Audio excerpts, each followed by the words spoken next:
Okay, so this is War of the Visions Final Fantasy Brave Exvius. This is currently my display character, and as you can see on the bottom left corner, that's where you can change it. So here we go. Basically, you can use any character you obtain, regardless of whether it's a main character or just some side character or like a low level minion. And yeah, you can interact with them. Though it's very limited, yeah, it's good. So what else? So here's the units page, where all your characters would be. You can look up their stat sheets basically. So you have their it includes their weapon masteries, their job types and job levels. This is also where you can level them up, awaken them, and acquire new abilities. So enhance is for leveling up, which requires EXP blocks. This is where you awaken. So the first awakening of your main character is free. You you'll get it through the tutorial. So yeah, there are quite a lot needed before you can awaken. And this is limit break. Limit break is like awaken, but it's for weapons mostly. It increases job level and the level cap itself, job level cap and level cap itself. Here you can see your character in full 2D, the full design, which is very cool. You can move it around, and you can also see them in 3D. There. So the weapon attached is always visible in 3D. Whenever you equip a new weapon, you can see it, and you will also be able to see it during the battle itself. Later on, you'll see the sprites. I'm not sure properly if it's right to call it a sprite, because it's not really it's more just a minimized version of it, but it's not, like a chibi like most sprites are. So yeah, this is the abilities tab, where you can unlock different abilities, both passive, active, and sort of like the character's personal effects, like that Crown Prince of Leonis. And the red ones are the active skills, passives are the yellow ones, and the unique ones are the green ones. You can acquire the points needed for it just by battling, and there is a specific segment where you can earn more points for it. So that's currently the weapon that I have attached. It's also free in the tutorial. When you start the game, you'd get it. So yeah, you can also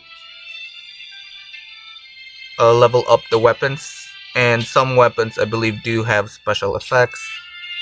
See, there, when I attach the new one, it does appear in the 3D version, but not on the 2D, which is fine. The 3D version is what you'd see most of the time anyway.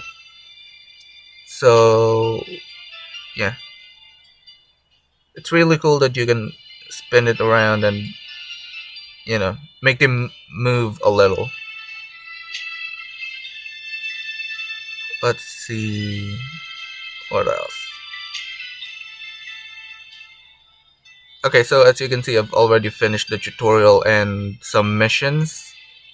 Um, they do give you bonuses to bonus crystals to, of course, summon your units. Here's my ultra rare one, Medina, I believe. I'm not sure with the pronunciation. UR or ultra rare is the highest level of rarity, with MR mega rare, then SR super rare, then R is just rare. R is so far I believe is the lowest. So yeah, it's up to you who you want to train. So these are the element types. So fire, ice, wind, earth, lightning, water, light, and dark. Alright, so let's see.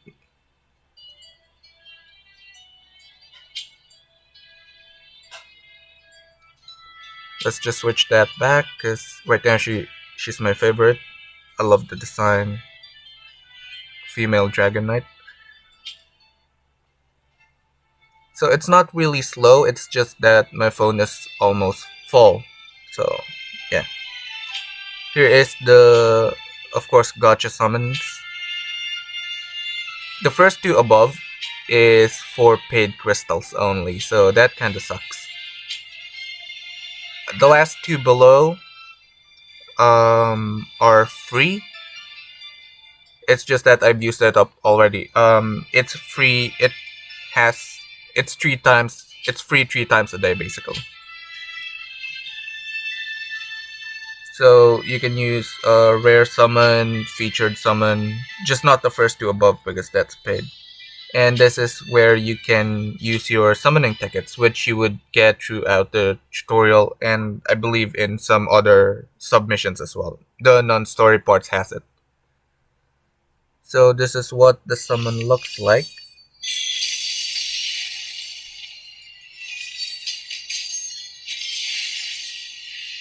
And we are getting a gold one. Which is...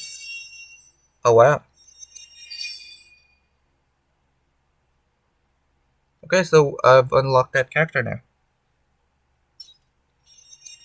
She is also in the tutorial, so she's one of the main characters. And she is quite powerful, but I'm not that fond of the design, especially compared to my Dragon Knight girl. So yeah, there she is. Level 1.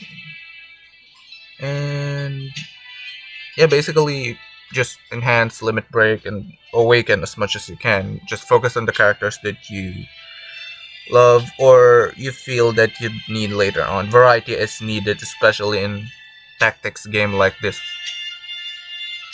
Yeah.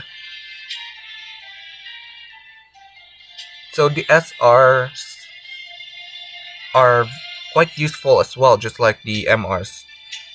I didn't bother trying the lowest rank, the rare ones.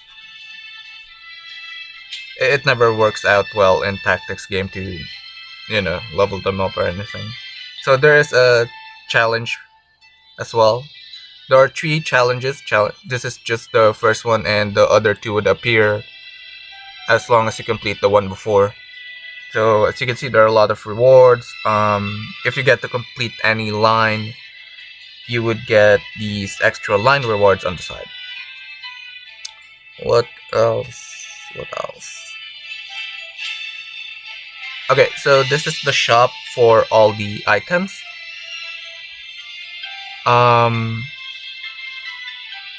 It's not very... I do got a bit confused with the shop simply because there's a lot of items, especially later on when yeah, when you unlock more, there's a lot of things to level up. It's not just the character, it's not just the weapon. You will also level up and awaken your summons.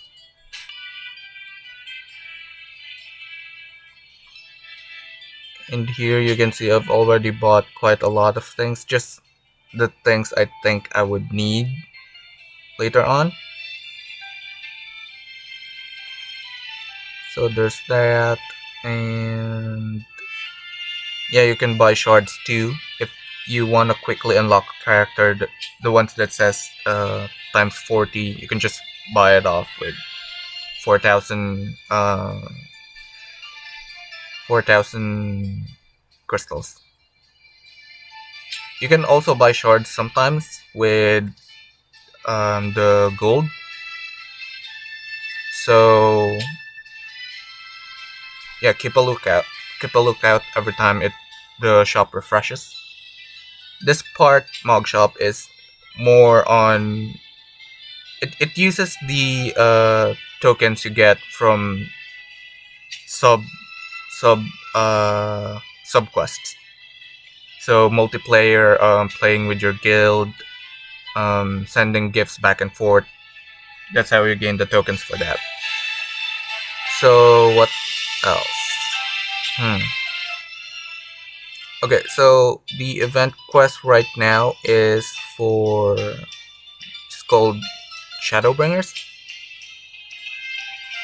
It's told to be a tie-in, but I've never played a Final Fantasy game before simply because I don't have a console. I'm afraid if I do, I'd get addicted to it. So yeah, I shouldn't really have a console. Okay, so here I'll show you the mission on how it looks like, and basically you can probably guess how the gameplay goes.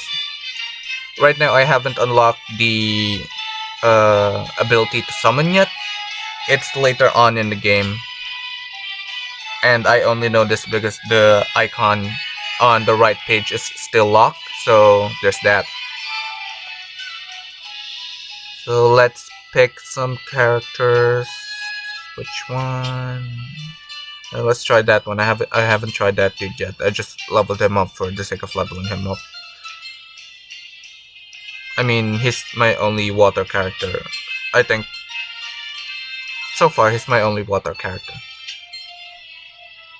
Okay. So we got a lancer, a mage, two mages actually.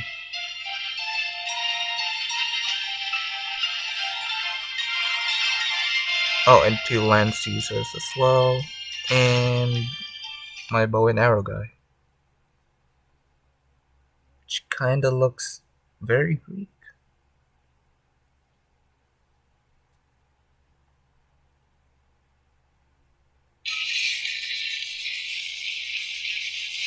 Okay, so this is how the gameplay goes.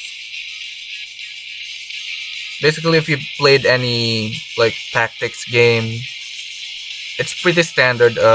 You just get a bit more, I guess, a bit more functions than usual. You can actually also attack your own units as well. You can change the viewpoint.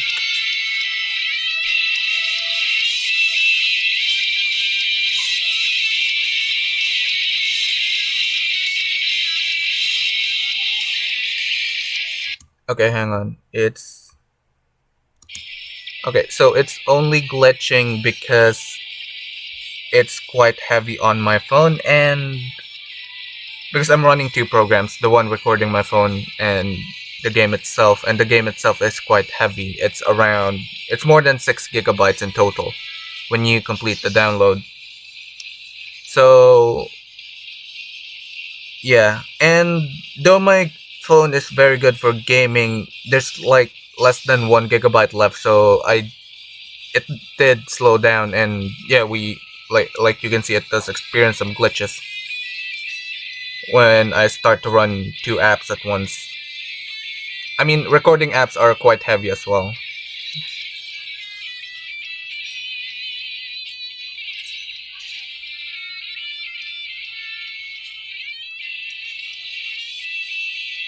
So yeah, if you've played the likes of this Gaia, you probably understand the mechanics of how this game would work.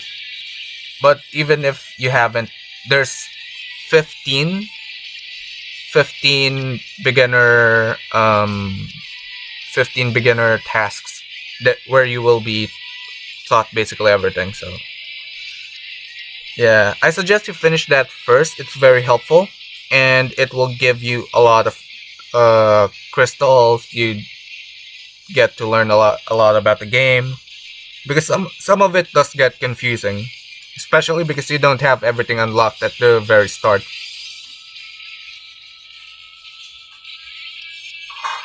Okay, so as you can see, I do love my mages. It really does look, it doesn't really glitch as long as I don't record my screen.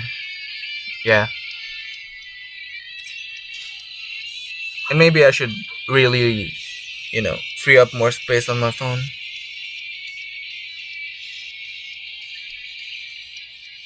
So in the story mode,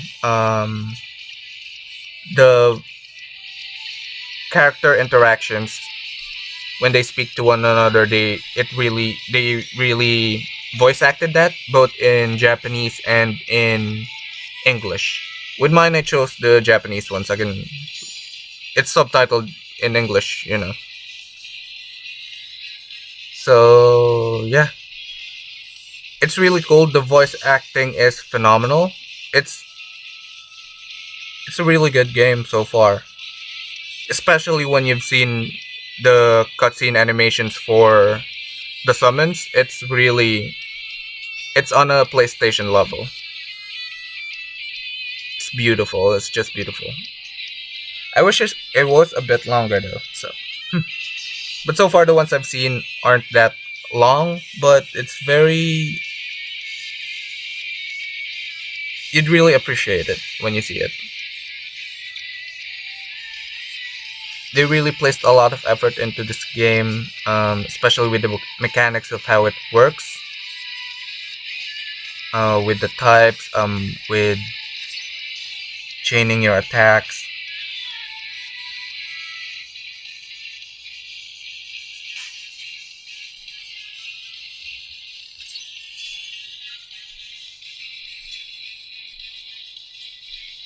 So this is my preferred view. It's just the default view actually. So for mages, once you uh, select a target for your spell and hit confirm, you can still use your move anywhere you want, anywhere that you can. So yeah, some characters are quite heavy and they can't jump around high ledges. Some others don't really have that problem. Those characters can still go up ledges, but they just need to go around. They have to step on the lower platform first. Characters that can go up higher ledges, of course, will be the ones that you use for the arrow guys. At least in the story mode, the arrow guys are always on top of a mountain or something. So that's the water spell. And that's basically it. So that is War of the Visions Final Fantasy Brave Exvius.